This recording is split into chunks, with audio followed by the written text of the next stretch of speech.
कर्माचा सिद्धांत. लेखक हिराभाई ठक्कर. अनुवादक बळवंत शंकर काशीकर. वाचक मनीषा. भाग 4. काही क्रियमाण कर्मे संचितात जमा होत नाहीत, जसे की बाल्यावस्थेत आणि अभान अवस्थेत केलेली कर्मे. बालपणी अगर अभान अवस्थेत केलेली कर्मे प्रीतिद्वेष रहित असतात, त्यामुळे ती संचितात जमा होत नाहीत.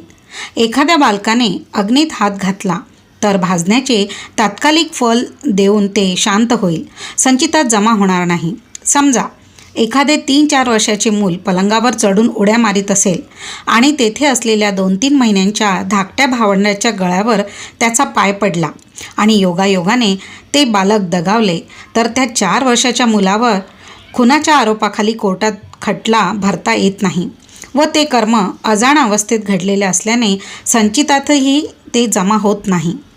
त्याचप्रमाणे दारूच्या नशेत किंवा वेडेपणाच्या अवस्थेत एखाद्या माणसाने शिवीगाळ अथवा मारहाण केली व कोर्टात त्याच्यावर खटला भरला गेला, तरी त्याचे ते कर्म अजाणतेपणी घडलेले असल्याने कोर्टात त्याला सहसा शिक्षा होत नाही. Intention is the gist of crime. व ते संचितातही जमा होत नाही. कदाचित अशावेळी जमलेले लोक त्याला थोडीफार मारहाण करतीलही व अशा तऱ्हेने त्याचे ते कर्म त्याला तात्कालिक फल देऊन शांत होईल. असे कर्म जाणीवपूर्वक केलेले नसल्याने संचितातही जमा होत नाही. आता बघूया मनुष्येतर योनीत केलेले कर्म. मनुष्येतर योनीत केलेली कर्मे संचितात जमा होत नाहीत, कारण मनुष्य योनीशिवाय इतर योनी म्हणजे पशु, पक्षी इत्यादी व देवयोनी या केवळ भोगयोनी असतात. या योनी केवळ संचित कर्म प्रारब्धरूपे भोगून समाप्त करण्यासाठी जीवात्म्याला काही कारणाने प्राप्त झालेल्या असतात. त्या जन्माचे निर्धारित प्रारब्ध भोगून झाल्यावर त्याचा त्या योनीतील देह सुटतो. या योनीत केलेली क्रियमाण कर्मे संचितात जमा होत नाहीत. घोडा, गाढव, कुत्रा, मांजर, साप, कीटक, पक्षी इत्यादी योनीत असलेले जीवात्मे केवळ त्या योनीत असलेल्या उपजत बुद्धीनुसार ते वागत असतात. त्या योनीत प्रज्ञेचा भाग नसतो. वाघ, सिंह त्या योनीतील उपजत बुद्धीनुसार अन्य प्राण्यांची हत्या करतात. विंचू नांगी मारतो, साप डंख मारतो. त्यात त्यांचा केवळ नैसर्गिक आवेग असतो, म्हणून त्यांची ही कर्मे संचितात जमा होत नाहीत. त्यांचे प्रारब्ध संपविण्यासाठी त्यांची ती कर्मे घडत असतात व तात्कालिक फळ देऊन ते समाप्त होतात. गाढवाने कोणाला लाथ मारली तर फार झाले तर त्याच्या पाठीत सोटा बसतो.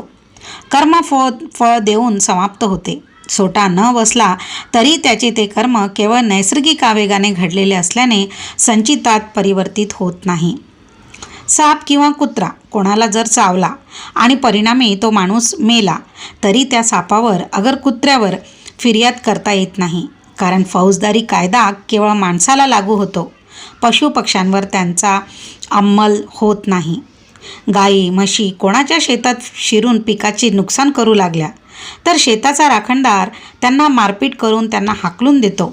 अगर त्यांना पकडून कोंडवाड्यात त्यांची रवानगी करतो व त्यांचे ते कर्म त्यांना तात्कालिक फळ देऊन समाप्त होते. त्यांच्या या अतिक्रमणाबद्दल दंड होतो तो त्यांच्या मालकाला. त्याच्या गाई म्हशींना अतिक्रमण कायदा लागू नाही. याप्रमाणे मनुष्येतर सर्व योनी, पशु, पक्षी, सरपटणारे प्राणी, जलचर प्राणी इत्यादींची क्रियमाण कर्मे संचितात जमा होत नाही. देवयोनी ही सुद्धा भोगयोनी समजली जाते. मनुष्याला त्याच्या पुण्यकर्मामुळे देवयोनी प्राप्त होते, पण ती केवळ भोगयोनी असल्याने त्यात केलेली क्रियमाण कर्मे चांगली वा वाईट संचितात जमा होत नाहीत.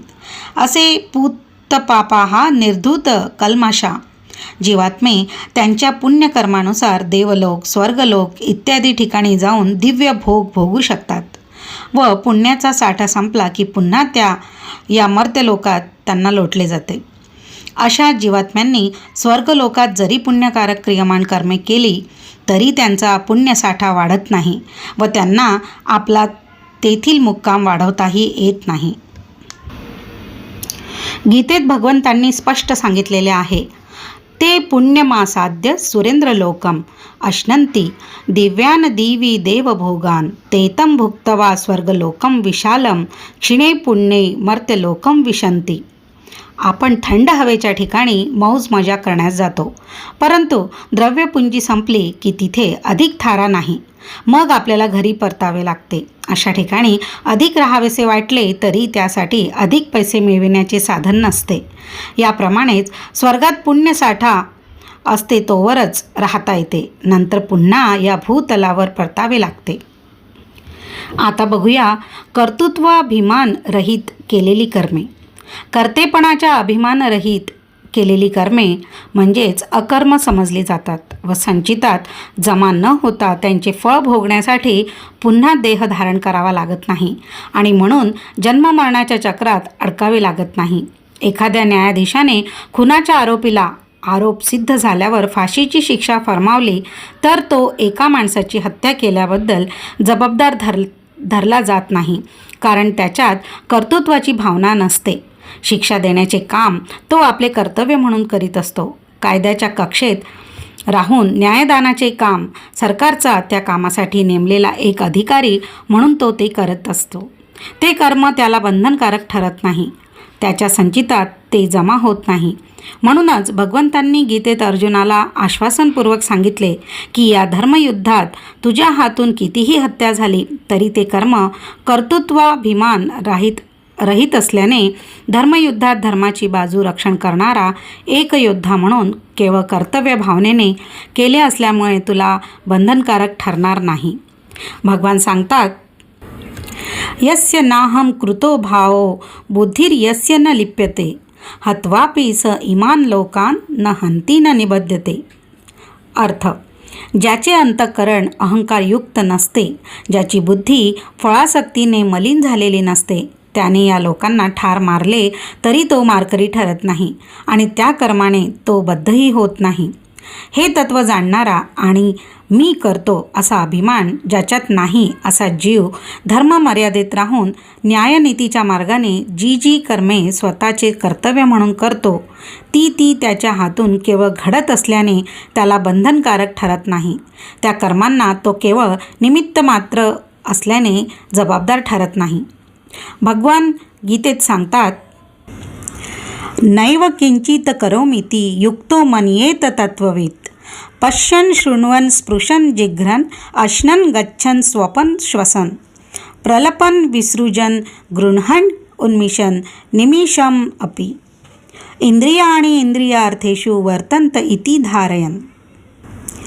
वास्तविक माणसाच्या सर्व शारीरिक क्रिया, उदाहरणार्थ पाहणे, ऐकणे, स्पर्श करणे, वास घेणे, खाणे, पिणे, चालणे, झोपणे, श्वासोच्छवास करणे, बोलणे, मलमूत्र विसर्जन करणे, ग्रहण करणे, डोळ्यांच्या पापण्या उघडणे, मिटणे इत्यादी या सर्व क्रिया आपली इंद्रिये आपापल्या विषयांचे ठिकाणी प्रवृत्त झाल्याने घडत असतात.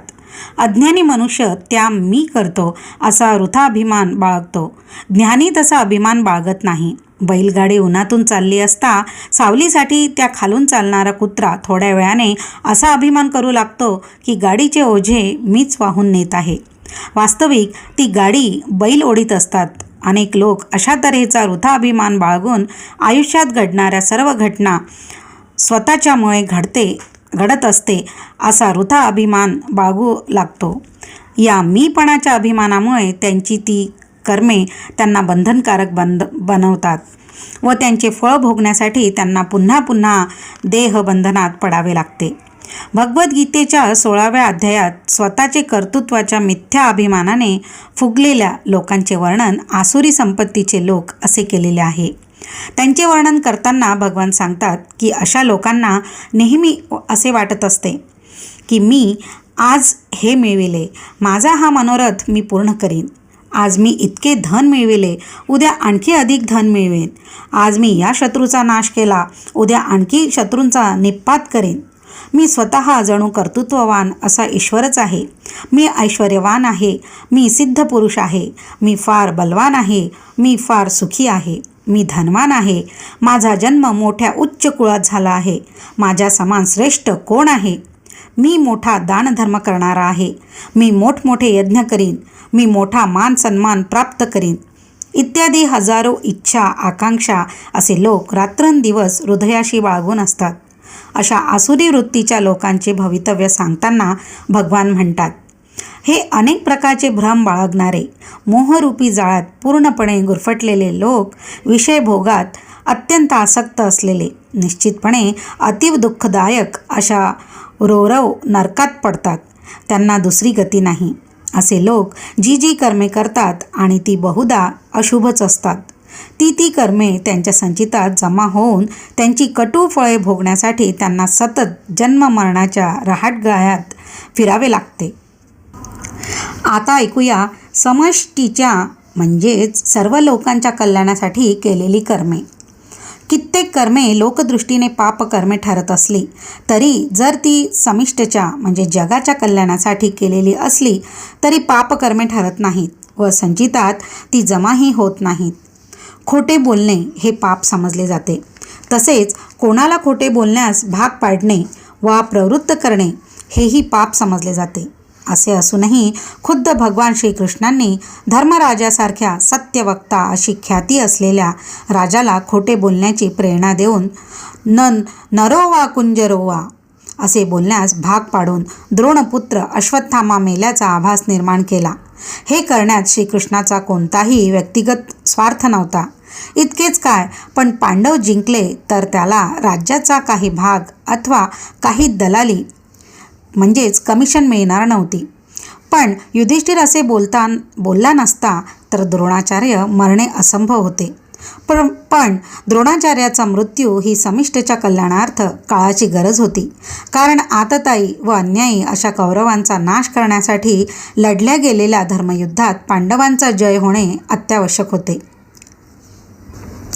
अश्वत्थामा हतः नरो वा कुंजरो वा हे अर्धसत्य बोलल्यामुळे युधिष्ठिराच्या त्रिकाल सत्यवादी या कीर्तीला कलंक लागला व त्याचे थोडे नुकसान झाले ही गोष्ट खरी. परंतु व्यक्तीच्या नुकसानापेक्षा समिष्टचे कल्याण अधिक महत्त्वाचे. श्रीकृष्ण जरी युधिष्ठिराला असत्य बोलण्यास लावणाऱ्या कृतीचा प्रणेता ठरला तरी श्रीकृष्णाचे समाशिष्ट कल्याणार्थ केलेले ते पापकर्म त्याच्या संचितात जमा झाले नाही व त्याला त्याचे फळ भोगावे लागले नाही. लहानपणी कृष्णाने लोण्याची चोरी अनेकदा केली. गोपींच्या अनेक खोड्या काढल्या. स्यमंतक मणी चोरल्याचा त्याच्यावर आळ आला. मोठेपणी अनेकदा संदिग्ध बोलून त्याने दुटप्पी वर्तन केले व त्याची ही सर्व कर्मे लीला स्वरूपाची होती. मोठेपणी जेव्हा जेव्हा तो खोटे बोलला तेव्हा ते समिष्टच्या कल्याणार्थ होते. त्यात त्याचा व्यक्तिगत स्वार्थ कोणतेही कपट कारस्थान नव्हते. म्हणून गीतेत त्याने स्वतः असे म्हटले आहे की जन्म कर्मच मे दिव्यम. माझा जन्म व माझी सर्व कर्मे दिव्य आहेत. मला माझ्या व्यक्तिगत लाभासाठी काहीही करण्याची आवश्यकता नाही, कारण मी पूर्ण काम आहे. गीतेच्या 3ऱ्या अध्यायात भगवान श्रीकृष्ण सांगतात, नमे पार्थास्ति कर्तव्यम त्रिषु लोकेषु किंचन नानवाप्तं वाप्तव्यम वर्त एव च कर्मणि यदि ह्ययं न वर्तेयं जातु कर्मण्यतन्द्रिताः मम वर्तमानो वर्तन्ते मनुष्या पार्थ सर्वशः. हे पार्था, या त्रैलोक्यात मला स्वतःला काहीच करावयाचे उरलेले नाही, कारण मला मिळालेले नाही किंवा मिळवायचे बाकी आहे असे काहीच उरलेले नाही. तरी पण मी कर्म करीतच असतो, कारण जर मी असा न वागेन तर सगळे लोक सर्वथा माझ्याच मार्गाला अनुसरतील व निष्क्रिय अथवा आळशी होतील. भगवंतांनी आपला जन्म व सर्व कर्मे दिव्य म्हटली याला मुख्यतः 3 कारणे आहेत. 1. इतर जीवात्म्याप्रमाणे भगवंतांचा जन्म मातेच्या उदरातून झालेला नाही, ते प्रकट झाले. 2. त्यांचा जन्म पूर्वजन्मातील संचित कर्मे प्रारब्ध रूपाने भोगण्यासाठी नाही, कारण त्यांची पूर्वीची कोणतीही संचित कर्मेच नव्हती. 3. त्यांच्या अवतार काळात त्यांनी जी जी कर्मे केली ती केवळ लीला स्वरूप आणि समष्टी म्हणजे जग कल्याणार्थ केली. राग, आसक्ती, द्वेषाने प्रेरित होऊन स्वतःच्या लाभासाठी ते कधीही वागलेले नाहीत. कर्तेपणाच्या अभिमान विरहित अशा वृत्तीने सर्व कर्मे त्यांच्या हातून केवळ आपोआप घडलेली आहेत. यामुळे भगवंतांचे एकही कर्म संचितात जमा होऊन दुसऱ्या नवीन जन्माचा हेतू म्हणजेच कारण बनू शकले नाही. भगवंत म्हणतात, मी आप्त काम आहे. माझ्या इच्छेनुरूप जेव्हा जेव्हा ज्या ज्या देहाची जरूर पडेल तो देह मी समष्टीच्या हिताकारणाकरता धारण करू शकतो. संत तुलसीदासांनी वर्णन केल्याप्रमाणे भगवंतांचा अवतार म्हणजे केवळ निज इच्छा निर्मित तनू आहे. जगात झालेले सर्व महापुरुष रामकृष्ण परमहंस, स्वामी रामतीर्थ, विवेकानंद, महात्मा गांधी, येशू ख्रिस्त, शंकराचार्य, भगवान बुद्ध, महावीर, मोहम्मद पैगंबर इत्यादी या सर्वांनी त्यांच्या जीवनकाळात जी जी कर्मे केली ती केवळ सर्वलोकहिताय केली. कोणत्याही कर्मात त्यांचा व्यक्तिगत स्वार्थ नव्हता. म्हणूनच त्यांना मुक्त पुरुष, मुक्त जीवात्मे समजले जातात. आता बघूया निष्काम कर्म. कामनारहित, इच्छारहित केलेली कर्मे संचित कर्मात जमा होत नाहीत. मनुष्य जे जे कर्म करतो ते काहीतरी कामना, इच्छा, आशा यांनी प्रेरित झाल्याशिवाय करीत नाही. यात त्याचा काहीच दोष नाही. आपण ह्याआधी पाहिले आहे की मनुष्य फळाची इच्छा, आशा राखो वा ना राखो, एकदा कर्म केले की केव्हा ना केव्हा तरी ते फळ दिल्याशिवाय शांत होत नाही. पण माणूस काही वेळा अशी कर्मे करतो की त्याचे फळ मात्र आपल्याला मिळू नये अशी त्याची इच्छा असते. उदाहरणार्थ, माणूस चोरी करतो अथवा लाच घेतो तेव्हा त्या कर्माचे स्वाभाविक फळ म्हणजे तुरुंगवास वा अन्य शिक्षा मात्र त्याला नको असते. असा माणूस काही निष्काम कर्मयोगी आहे असे म्हणता येणार नाही. माणसाला स्वभावतः वाईट कर्माचे फळ नको असते. चांगल्या कर्माचे फळ मात्र त्वरित मिळावे अशी त्याची इच्छा असते. चांगले फळ मिळविण्यासाठी जे सत्कर्म कारण असते ते करण्यास मात्र तो इच्छुक नसतो. पुण्यस्य फलमिच्छन्ति पुण्यम नेच्छन्ति मानवा न पापफलमिच्छन्ति पापम कुर्वन्ति मानवाः. पुण्याचे फल इच्छित सारे पुण्य न करीती चुकूनही न इच्छिती पाप फल कोणी परी पाप करीती प्रतिक्षणी. सुख सर्वांना हवे, पण सुखाचे कारण जे पुण्य ते करण्यास कोणी उत्सुक नसतो. दुःखाचे कारण पापकर्म ते मात्र प्रतिक्षणी माणूस बिनदिक्कत करत असतो. पापकर्म करणाऱ्याला फळाची अपेक्षा नसते, म्हणून त्या कर्माची निष्काम कर्मात गणना होत नाही. निष्काम कर्म केवळ तेच की जे शास्त्रविहित आहे. धर्माच्या मर्यादेत राहून प्रीती द्वेष रहित भावनेने केलेले असते, ज्यात कर्तेपणाचा लेश मात्रही अभिमान नसतो व जे समिष्टच्या जगाच्या कल्याणासाठी केलेले असते, ज्यात करणाऱ्याचा लेश मात्रही लपलेला स्वार्थ नसतो. भगवान गीतेत आज्ञा करता मा कर्मफल हेतुर्भुः, फळ मिळणार असेल तरच कर्म करीन अशी भावना माणसाने ठेवू नये, परंतु कर्तव्यबुद्धीने आपल्या अंतरात्म्याच्या समाधानासाठी भगवत प्रीत्यर्थ कर्म करावे. असेच कर्म निष्काम कर्म समजले जाते. सकाळी उठल्यापासून माणूस सुखाच्या शोधार्थ निघतो व सतत कर्म करीत राहतो. कोणीही माणूस दुःखाच्या शोधार्थ फिरत नाही वा त्याच्यासाठी कर्म करीत नाही, पण दुःख त्याचा मार्ग काढीत न बोलवता येते. प्रयत्न करून ही सुख मिळतेच असे नाही, पण प्रारब्धात असेल तर काही प्रयत्न न करता आपोआप प्राप्त होते. म्हणून माणसाने सुख व दुःख दोन्हीही प्रारब्धावर सोडावे. सुख दुःख मन माम न आणिये घट साथे रे घडिया, टाळ्याम ते कोई ना नवटळे रघुनाथा ना जडिया. नरसी मेहता असे म्हणतात. भगवान श्री सूर्यनारायण एक महान निष्काम कर्मयोगी आहे. सूर्य उगवू लागला की अंधकाराचा तत्काल नाश होतो. पण आपण जर उद्या सूर्यनारायणाला सांगू लागलो की तुझ्या उगवण्यामुळे अंधकाराचा नाश होतो व आम्ही आमची दैनंदिनी कर्मे सुरू करू शकतो, म्हणून आम्ही तुझे फार ऋणी आहोत, तुझे आमच्यावर अनंत उपकार आहेत, तर सूर्यनारायण म्हणेल की मी अंधकाराचा नाश करण्यासाठी नाही उगवलो. तुम्ही म्हणता तो अंधकार ही काय वस्तू आहे ते मला माहिती नाही. मी अंधकाराचा नाश केला नाही, केवळ माझ्या अस्तित्वाने अंधकार नाहीसा झाला असेल. सूर्य केवळ समष्टीच्या कल्याणासाठी कोट्यावधी मैलांवरून आपले किरण प्रक्षेपित करीत असतो. त्यासाठी तो काही पगार घेत नाही. ठरल्या वेळी एक पळही उशीर न करता तो उगवतो. त्यासाठी त्याला पगार, पेन्शन, ग्रॅज्युटी वगैरेची अपेक्षा नाही. कर्तेपणाचा लेश मात्रही अभिमान न धरता तो सतत कर्मरत असतो. याचे नाव निष्काम कर्म होय. एखादे लहान मूल आजारी असले की त्याची आई रात्रीच्या रात्री जागरणे करून त्याची सेवा चाकरी करीत असते. त्यासाठी तिला कसल्याही मोबदल्याची वा सुविधेची अपेक्षा नसते. इतकेच काय, पण अशावेळी जर एखाद्या माणसाने तिला असे सांगण्याचा प्रयत्न केला की तिचे सर्व श्रम व्यर्थ आहेत, कारण बदलत्या कालानुरूप उद्या तो मुलगा मोठा झाला की त्याला आईच्या या उपकारांची जाणीव होणार नाही. इतकेच काय, त्याचे लग्न झाल्यावर तो बायकोच्या मुठीतच जाईल, तिच्या इशाऱ्यावर नाचेल, कदाचित तिच्या सांगण्यावरून वृद्ध मातेचे हालही केले जातील. अशावेळी ती आई सांगेल की भविष्य काळात काय वाटेल ते हो, तिला त्याची पर्वा नाही, पण मुलाची सेवा चाकरी केल्याशिवाय तिच्याने राहणारच नाही. ते तिचे कर्तव्यच आहे. कोणत्याही फळाची अपेक्षा न राखता ते ती करणारच. निष्काम कर्माची अशी अगणित उदाहरणे देता येतील. दारूबंदी खात्याचे मोठे पगारदार अधिकारी दारूबंदीचे काम करू शकणार नाहीत. असे कार्य एक पै ही पगार न घेता महात्मा गांधी, हजरत मोहम्मद पैगंबर, स्वामी सहजानंद अशा महान व्यक्ती करू शकल्या.